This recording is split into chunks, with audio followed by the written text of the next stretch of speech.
Já bych vás chtěl poprosit, abyste mě řekli, kterou z těch her mám natáčet jako vedlejší sérii.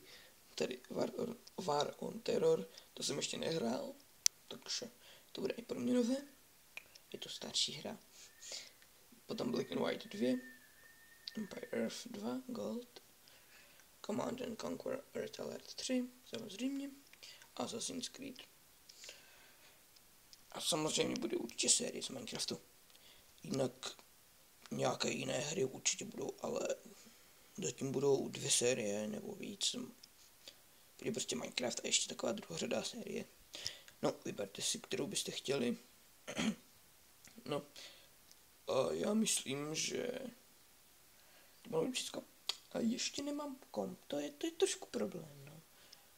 A čekám, takže podle toho, co mi vyrábí počítač, by počítač měl být hotov asi někdy kolem zítřka, tedy pátku.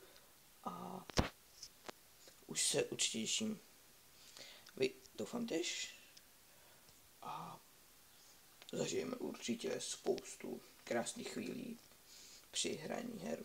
Tak vyberte, můžete si vybrat. Napište do popisku. Mně to celkem jedno, když nejradši bych asi natáčel Command Conquer Earth Alert 3, ale je to samozřejmě na vás. Tak to máme všechno. A